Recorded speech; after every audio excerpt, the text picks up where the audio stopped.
लोकसभा चुनाव 2024 में India block ने बीजेपी के नेतृत्व वाले एनडीए को जबरदस्त टक्कर दी। शुरुआती रुझानों में ही एनडीए ने बहुमत का आंकड़ा पार कर लिया था, लेकिन बीजेपी को उत्तर प्रदेश में जोरदार झटका लगा है, जबकि कांग्रेस ने अपने प्रदर्शन में काफी सुधार किया है। देखिए वो 5 बड़े कारण जिनके चलते इंडिया ब्लॉक ने बेहतर प्रदर्शन किया।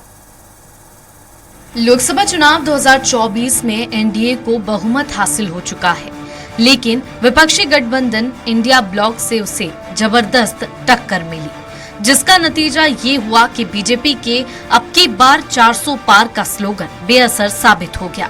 दरअसल ममता बनर्जी के दूरी बना लेने और नीतीश कुमार के एनडीए में चले जाने के बाद इंडिया ब्लॉक कमजोर लग रहा था, लेकिन उसका प्रदर्शन उम्मीदों से काफी ज्यादा अच्छा रहा।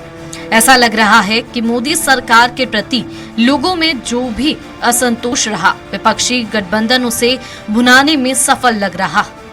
2019 के मुकाबले विपक्ष इस बार प्रधानमंत्री नरेंद्र मोदी के खिलाफ सत्ता विरोधी लहर को भुनाने में भी कुछ हद तक कामयाब रहा। ये भी लगता है कि राम मंदिर उद्घाटन समारोह को लेकर विपक्षी नेताओं का स्टैंड राजनीतिक तौर पर सही साबित हुआ। ऐसा लगता है कि विपक्ष की तरफ से प्रधानमंत्री नरेंद्र मोदी के मुकाबले अगर प्रधानमंत्री पद का कोई चेहरा पेश कर दिया गया होता तो नतीजे काफी अलग भी हो सकते थे। हालांकि विपक्ष की तरफ से कह दिया गया था कि चुनाव नतीजे इंडिया के पक्ष में आए तो 48 घंटों के भीतर प्रधानमंत्री के नाम की घोषणा कर दी जाएगी। अब बात उन 5 बड़े कारणों की जो इंडिया के फेवर में रही।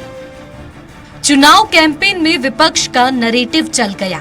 चुनाव कैंपेन के दौरान नैरेटिव तो दोनों तरफ से सेट करने की कोशिश हुई, लेकिन ऐसा लगता है कि विपक्ष आरक्षण खत्म करने और संविधान बदलने की बात को मुद्दा बनाने में काफी सफल रहा। तमाम तौर तरीके अपनाने के बावजूद बीजेपी चूक गई। प्रधानमंत्री नरेंद्र मोदी ने विपक्ष के नैरेटिव को अपने स्टाइल में न्यूट्रलाइज करने की कोशिश की, लेकिन लगता है लोगों को ज्यादा बच्चे पैदा करने वाले घुसपैठिए मंगलसूत्र जैसे पॉलिटिकल कीवर्ड्स पसंद नहीं आए। क्षेत्रीय दलों के दबदबे का असर। चुनाव से पहले एक सर्वे में बताया गया था कि बीजेपी को क्षेत्रीय दलों से कड़ी चुनौती मिल सकती है और देश भर में ऐसी 200 से ज्यादा सीटें बताई गई थी।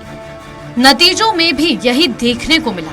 क्षेत्रीय दलों में सबसे ज्यादा असरदार यूपी में अखिलेश यादव की समाजवादी पार्टी, तमिलनाडु में डीएमके और पश्चिम बंगाल में तृणमूल कांग्रेस नजर आई, लेकिन बिहार में तेजस्वी यादव की आरजेडी अच्छे प्रदर्शन से चूक गई, लेकिन महाराष्ट्र में उद्धव ठाकरे की शिवसेना मजबूत नजर आई। मुस्लिम वोटर इंडिया गठबंधन के साथ। एग्जिट पोल के नतीजे भले ही नतीजों से मेल नहीं खा रहे हैं, लेकिन मुस्लिम वोटों को लेकर सर्वे सही लग रहा है। ये साफ लग रहा है कि इंडिया ब्लॉक को सबसे ज्यादा वोट मुस्लिम समुदाय से मिला है। युवा जल्द चाहते हैं बदलाव और नतीजे। एग्जिट पोल में युवाओं का भी खास तौर पर जिक्र आया था। ये माना गया कि बीजेपी के ज्यादातर वोटर 35 साल से ज्यादा उम्र वाले हैं, लेकिन युवाओं का 2 वर्ग 18 से 25 और 25 से 35 उम्र वर्ग के वोटर बदलाव और जल्द रिजल्ट चाहते हैं। ऐसा लगता है युवा का वोट भी इंडिया ब्लॉक को ही मिला है। कांग्रेस के प्रदर्शन में सुधार का भी प्रभाव। लगता है इस बार कांग्रेस की न्याय स्कीम चल गई। हालांकि न्याय योजना तो राहुल गांधी 2019 में भी लाए थे, लेकिन शायद तब वोटर को समझा नहीं पाए थे, इसलिए इस बार उसमें कुछ एड ऑन फीचर जोड़ दिए गए और शायद वो काम भी कर गए। राहुल गांधी ने भारत जोड़ो न्याय यात्रा के दौरान कांग्रेस की तरफ से 5 न्याय 25 गारंटी का वादा किया था और तभी से पूरे चुनाव कैंपेन में कांग्रेस नेताओं ने उसे बार बार दोहराया, जिसमें युवा न्याय के तहत पहली नौकरी पक्की और महिला न्याय के तहत महिलाओं के खाते में 1 लाख रुपए का वादा भी असरदार साबित हुआ है। इलेक्शन डेस्क स्वराज एक्सप्रेस की रिपोर्ट।